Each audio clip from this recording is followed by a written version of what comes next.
Hello, my name is Keith Bowers. I'm with the Florida Small Business Development Center Network, and today we're going to talk about branding your small business. Let's start first with the concept of what is a brand. A lot of people get confused and they think a brand is a logo or a product or a slogan, but a brand is actually none of those things. It's not a product, it's not a thing, it's not a company or an organization. A brand doesn't even exist in the physical world. It's a mental construct, which means it lives between your two ears.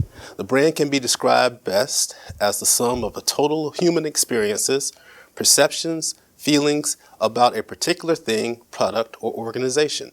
And you really start to think about that.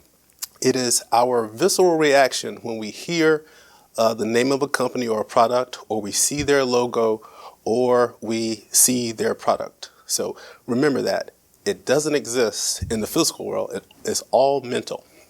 A brand is not an icon, not a slogan, or a mission statement. It's a promise that your company can keep.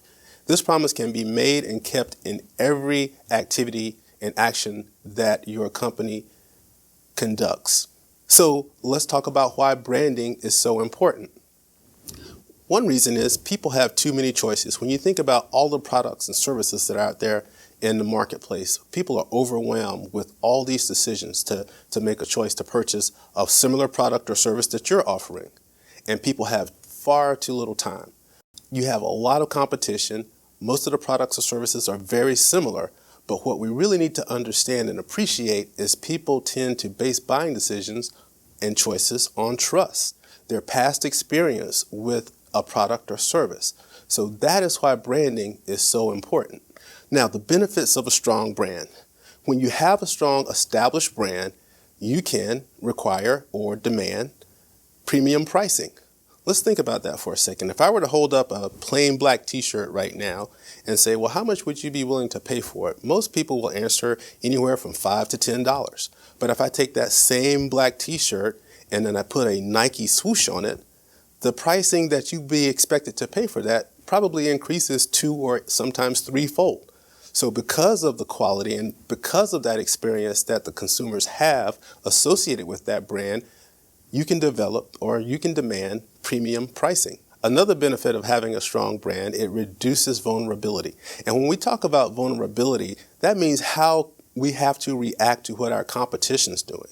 So if our competition lowers their price, if we don't have a strong brand, we find ourselves following them and lowering our prices. If our competition comes out with a new product or service or a new line, then we sometimes find ourselves chasing the competition. Well, if you have a strong established brand, people will begin to react to what you're doing and not the opposite. Another benefit of having a strong brand is that you attract the best employees. People feel good about companies that have a great reputation in the marketplace, that are known for the quality of services and products that they provide, and they want to come and work for those companies that have strong brands. Another benefit of having a strong brand is customer loyalty. Having a product or service that people will want to buy on a consistent level and want to do business with your company or organization repeatedly is very important. In fact, you save money by not having to try to attract new customers when you can basically go back and re-engage with those customers because they're loyal. And then also, finally, profitability.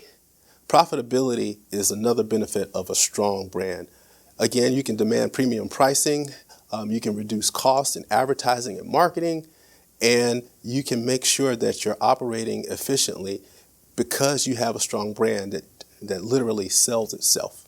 So let's talk about a few different brands. And when we usually do this presentation in person, I always ask the participants to let us know what they think, what's the gut reaction when they see this brand.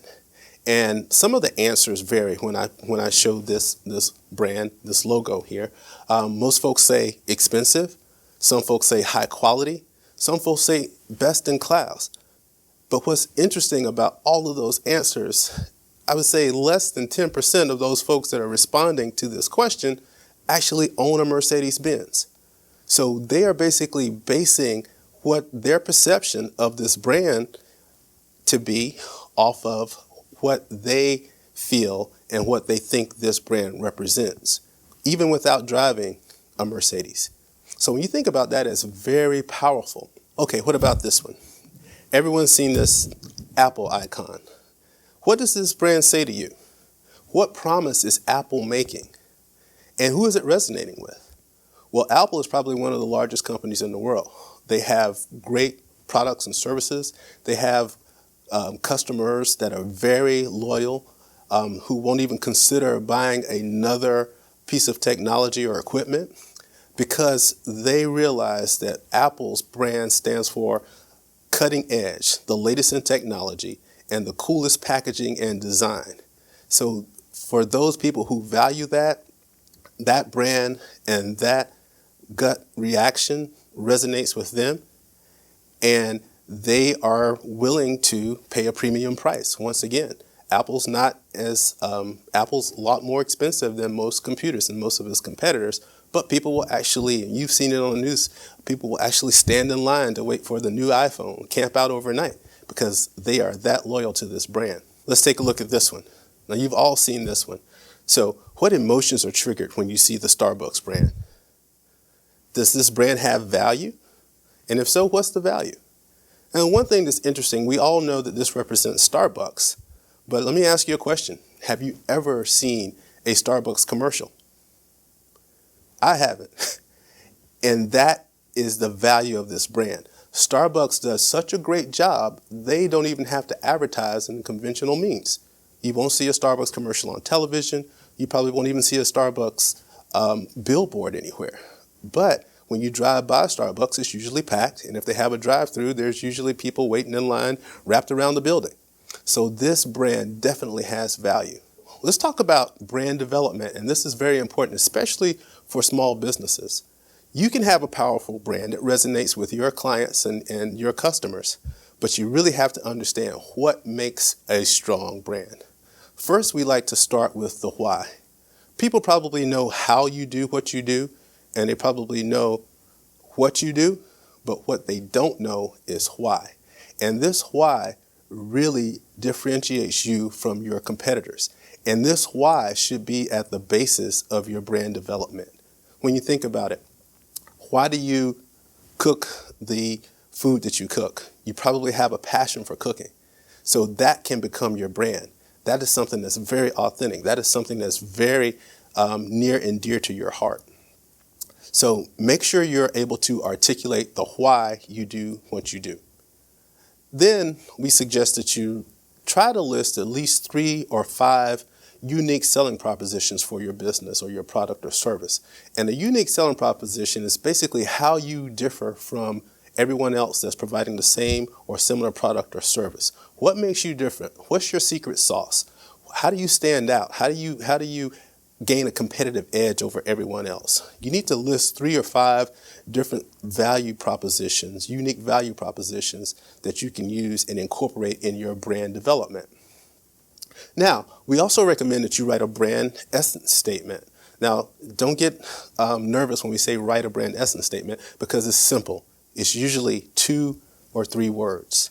But these 2 or 3 words really get at the heart of what you do and why you do it. And I'll give you some examples of some brand essence statements. Hallmark's brand essence statement is caring shared. So Hallmark provides greeting cards to let people know that they care about them or appreciate some gestures that they may have made. But caring shared is very simple, very easy to remember, and that's their brand essence statement. And you think about that, that is something that not only resonates or they can communicate with the people that they're trying to sell products or services to, but also people within that organization. Another example is, we'll use Starbucks again, rewarding everyday moments. So Starbucks wants its customers to see when they take that sip of coffee that they've deserved it. They're being rewarded for something that they did in a long, hard, tedious day. This is the reward waiting for them at the end of the day. And finally, FedEx. FedEx, I love it. It's my favorite one. It's simple. FedEx delivers. So obviously, if you're in the delivery business, as FedEx is, You want to know that, hey, we deliver. We guarantee that we will take care of your package. And that, again, just speaks volumes as to how they're able to garner all of the support and the credibility that they have been in the marketplace. So make sure whatever product or service you are developing or you plan to sell, you try to develop a brand essence statement around your company. Also, make sure you create positioning lines. These are typically known as slogans, like Nike's "Just Do It" or BMW, "The Ultimate Driving Machine." If there's a few words in a sentence or a short sentence that you can create to position yourself in the marketplace and position yourself against your competitors, I would definitely recommend that you spend some time in developing that. Now, let's talk about brand success rules.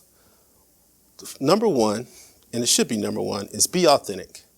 Be genuine. Make sure that when you start talking about branding your company, it is authentic. You are being yourself. You are really talking about and highlighting the qualities that exist within your organization, because you can't be someone else, and it'll be very apparent very soon if you are not being authentic and genuine in developing your brand. Second, your brand should reflect your culture. So if you work in a place that is sort of carefree, laid back, jovial, make sure that your brand reflects that. However, if your culture is more conservative, laid back, and you're trying to position yourself with your clients and customers as some organization that's very dependable, reliable, such as an insurance company or a large bank, then your brand should reflect that. Again, your brand promise must be something that you can truly deliver every time, without exception. And finally, probably the most important brand success rule is protect your brand. Your brand is probably the most valuable asset that your company has. It's your reputation. It's how people view you in the marketplace.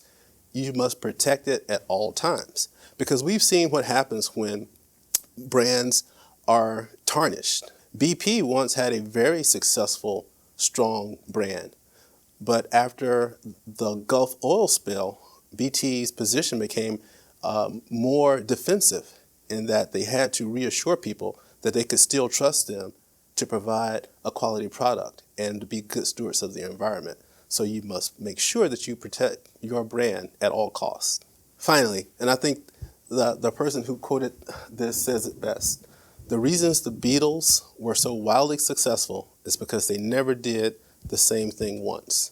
Be creative with your brand. Have fun. Make sure, again, that it reflects your culture.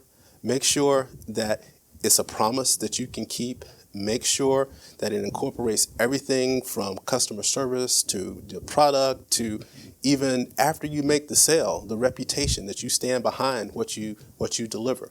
Again, this is a promise that you have to keep every time in every transaction.